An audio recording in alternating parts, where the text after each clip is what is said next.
on TMZ. Okay, Michael Rappaport is apologizing for making what some people think is a homophobic remark directed at Colton Underwood. Nobody would be better at holding a secret than you.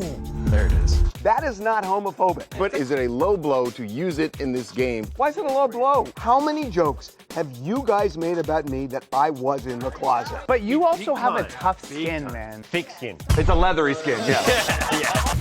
Cenat is done with streaming and is going all in on fashion. It's clothes, like you gotta indulge in it as much as possible. He could just glide, but I love that he says, I want to pursue my passion. I respect gliders. Passion is irrelevant to your life. I have various passions, but then I just get high, you know.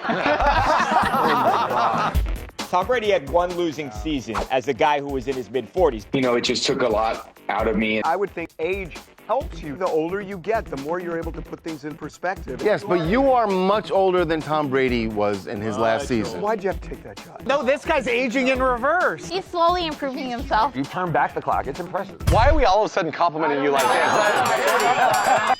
Amelia Clark broke a rib filming the sex scenes for her new show, Ponies. No, my physio guy was like, how did you break your rib? And I was like, sex. This show has very intense sex scenes. Every big show has an intense sex scene. Intimacy coordinator is going to be like the job. I'd love to be intimacy coordinator. Oh, you would be the worst. If I'm on set and you show up to be my intimacy, I'm out. I'm done. We're out of here. You're a traitor, a commiserating, colluding traitor. That's Michael Rappaport going after former Bachelor star Colton Underwood and accusing him of being a traitor on the traitors. And as everyone knows, there's no line too far to cross on that show. And nobody in this room would be better at holding a secret than you. Except that one, apparently, because Michael then got the boot and people accused him of being homophobic for comparing Colton's game to the secret he kept about being gay for all the years he lived in the closet. Rappaport has since apologized, but did he really need to? I am Team Rappaport. He is taking a very well-known fact and trying to use it to win a competition show. Yes, Colton is clearly good at keeping a secret, but this cut a little deeper than just gameplay. You can't blame somebody being forced into a closet for the majority of their life. I'm not talking about closets. So, did Rappaport go too far? If somebody goes on a show like The Bachelor and pretends, I want to get a fiance, a woman, you are putting it out there in public, making the secret public. And you do that voluntarily. And I'm not against Colton Underwood because I understand the pressure. You know, that is not homophobic. How many jokes have you guys made about me that I was in the closet? You have a tough skin, though. Thick skin. It's a leathery skin, yeah. Leathery. Hey, at least it wasn't another gay joke. So in the end, whether Rappaport was insensitive or not, one thing's for sure. His strategy sucked because now he's just watching the show on his couch like the rest of us. Congrats on everything. So when did you get cameo with Julia Roberts? So we got Tiana Taylor out in New York City. So we asked her about her first time meeting Julia Roberts on the red carpet. It's so crazy. That's why we talk about so much in less than like 45 seconds. And it was just everything. We do know one thing she said. TV on tiny. I would have it on a t-shirt. I would, Oh my God. I'd be like, hi, I'm Siobhan. Julia Roberts told me to eat a sandwich. Like, Iman Shumpert fumbled the bag, bro. Since they parted ways, let's go like that. Okay, so what? Oh, bro, as if he doesn't like look at the billboards and go. Of course, bro. it's such sweet revenge. If you're the woman and you're like, you're gonna see my face everywhere. Yes. Best revenge from a broken heart is success. God, why do women want revenge the way they want it? Vengeance is always the way. We don't want to go as far as vengeance is always the way. Always the way. I mean, I hate to say it, who celebrates vengeance and revenge more? Women. Well, that's because men are just too lazy. We just turn the page. Women don't turn the page as easily. Hell hath no fury. Yeah, well, where's hell has no fury like a man scorn? Nobody says that. But a man made that phrase. Ferret Abraham has officially announced she's running for mayor of Austin, Texas in 2026. She's got the ads. She's got the platform. She's got... The election's in 2028. The election year completely wrong! And she didn't realize it until she came on TMZ Live. Whoopsie! The election's not until 2028. Why so early? Oh, for some reason, the mayor election is 2026. I don't know. That's just what the office told me as well. And then the confusion started and it all unraveled. I'm just going to be running for mayor, which is 2026. You also have Spencer Pratt, who's going to be running for mayor for Los Angeles. That election actually is this year. Yeah. So I don't believe mayors are on a different... Yeah, no, it's different in every city. Okay, so I just know what my city has told me, and they did verify that it's this year. And it took a lot of convincing from us that Austin's election is in fact not this year. I don't know, guys. I heard they were 2-year terms, so I think I'm getting something different than you guys. Okay, we're being told, Farrah, it's 2028. That is for sure. By the end of the day, she was running for a completely different office. So am I running for district? So district will be, which is federal. I'm running local right now. So local is a little bit different than federal.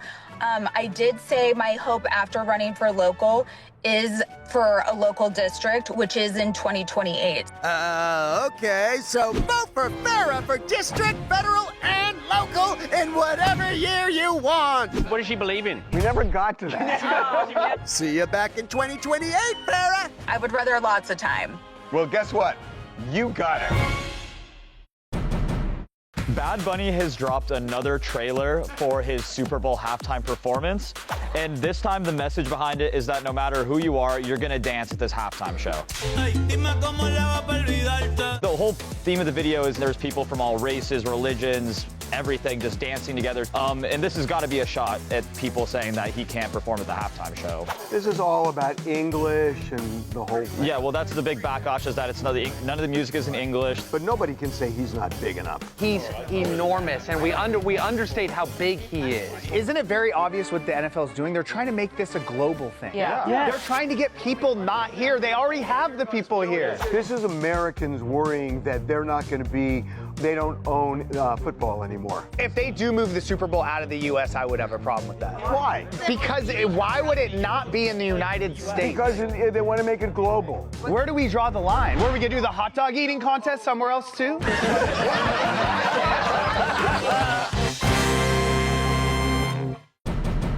I'm actually having a lot of fun right now. That's streaming juggernaut Kai Cenat, though his internet days are behind him because as he recently told the world, I quit. Kai Cenat is done with streaming. Wait, what? He's the biggest streamer in the world. His true passion is fashion, and he's going all in on it. You gotta indulge in it as much as possible. That's why I had to take a step back from streaming to, do what I gotta do. Not only is he trying to become this fashion mogul, but he's actually making clothes himself. How real are you with the needle now? Are you nice? I'm a beginner. I can make a few hoodies. I'm trying to do denim next. I love the fact that he succeeds at something so spectacularly, and he says, I want to pursue my passion. That takes balls. It's like Victoria Beckham quitting music and then going over to fashion and beauty. Except, I think music quit her. yeah, exactly. let's just say it was a mutual breakup and both parties agreed it was for the best. Point is, Kai's chasing his dreams rather than just staying a streamer. He could just glide for a long time. And just the fact that he's doing it at 24, I just really admire it. I respect gliders, actually. I think gliding is the way to go. Passion is irrelevant to your life. I have various passions, but then I just get high. To be fair, even if he wasn't high, he'd still be pretty useless. Congrats, Kai Cenat! It feels fun to just do a new skill.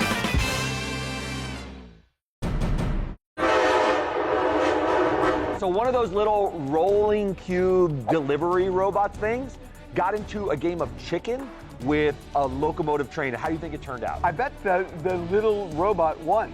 Yes! No. The little robot, this is in Dade County, Florida, gets absolutely wrecked by this train.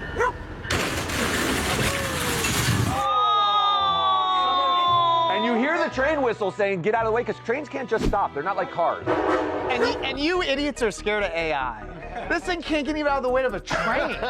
Aren't those boxes being controlled by people? I've heard that that's true. There's a person behind there in a control center. Do they notify the person whose food is inside that it's not coming? First they notify first of kin, and then they notify. Next of tin. Yeah.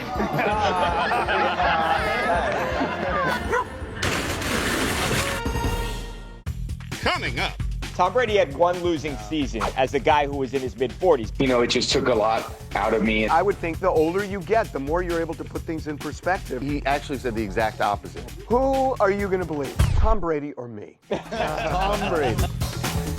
Coming up. Stassi Karanikolaou. She posted some photos. I love that the belly button ring is back. Oh, I'm not into belly button rings. I love it. Be right back.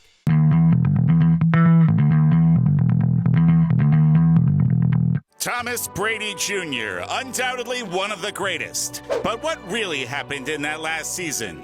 Well, we're not here to point fingers, but it was entirely Gisele's fault. Or as Tom puts it, It's just a personal, a family issue. Tom Brady had one losing season, his last season, but it wasn't father time. It was because he was upset about his divorce. So Tom's on Colin Cowherd's show. They're talking about whether this was Aaron Rodgers' final season, and Tom opened up about his. My last season was tough. I was going through, I had a lot of, just a personal, family issue, and it was a challenge. It just took a lot out of me in terms of, my ability to continue to play. What part of the divorce was he upset about? The Joaquin part.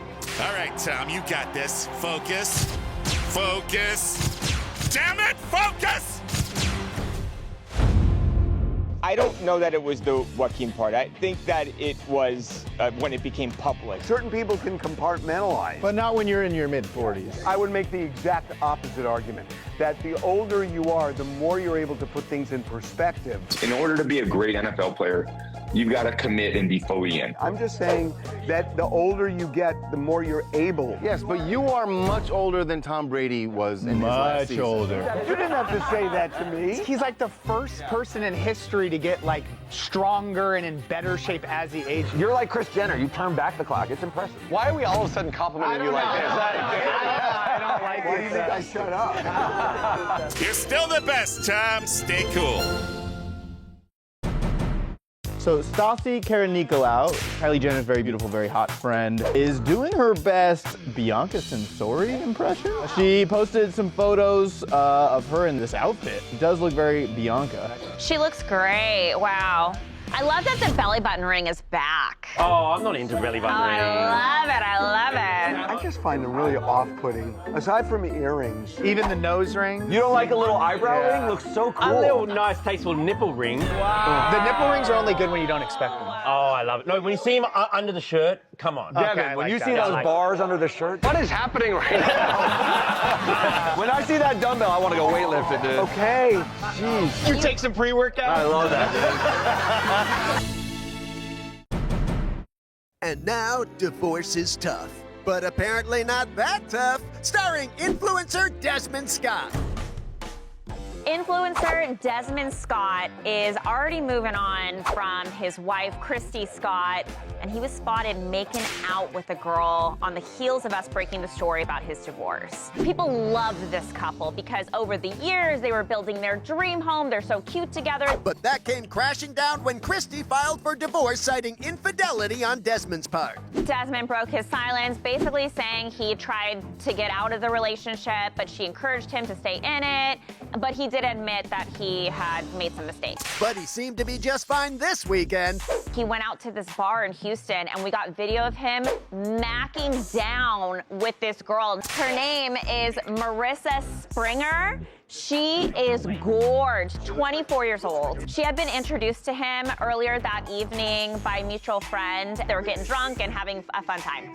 Yep, they were under the influence. And later she was possibly under the influencer. This is a prime example of just social media is fake, man. People are all shocked because they had this perfect life on social media. 100% true. Because you create the fantasy, and the more you create it, the more you realize there's this huge gap between reality and fantasy. But what you're creating is paying the bills. Like, they were able to afford to build their beautiful home from scratch. This is the best thing to happen to their careers. No one in this room knew who these people were before this happened. Now we're all talking about them.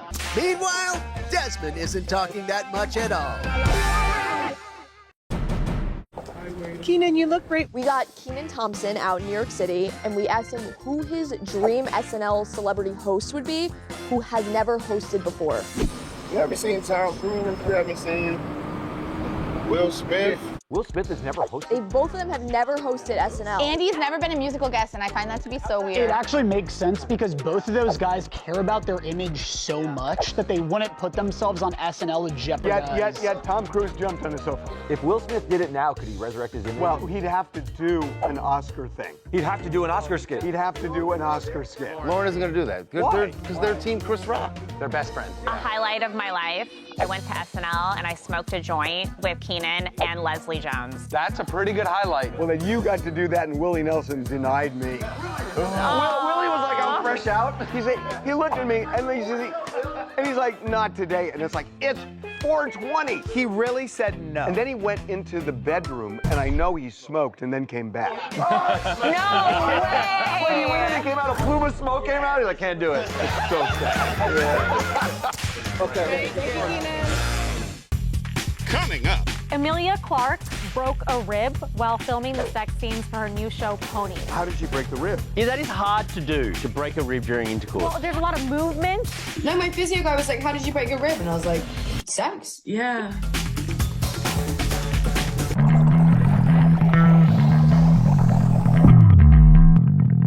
I broke a rib that day. Amelia Clark broke a rib while filming the sex scenes for her new show, Pony. No, my physio guy was like, how did you break your rib? And I was like, sex. Yeah. So in this show, she plays this Cold War era widow, and her job is she plays this spy that seduces a bunch of KGB agents. And her character has a lot of steamy scenes. And there's one specific day of filming that she had to film 3 sex scenes in a row. 3 men. Yeah, she had In a number of hours. 3 men. Just keep bringing it. I'm going to sit on this thing. We're going to bring him in. We're going to pretend to have sex. So that resulted in her breaking a rib. How did she break the rib? Yeah, that is hard to do, to break a rib during intercourse. Yeah, it didn't like fully break it, just popped out a little bit. It still sounds like gross. Intimacy coordinator is going to be like the job of 2026. I'd love to be intimacy coordinator. Oh, you would be the worst. You are the last person. That'd be so good. Oh my If God. I'm on set and you show up, He's like, g'day. Just sweating. Sitting in the corner in the dark. They have to reshoot. We're getting a lot of moaning in the background. And why is he filming this? Coming up. Quite a girl power dinner. Nikki Glazer, Kim Kardashian, Eva Longoria. Who would you most want to sit next to? Eva Longoria. She's interesting to me. She's very active. She's interested in things. she's hot, she looks good naked. You are minimizing hot.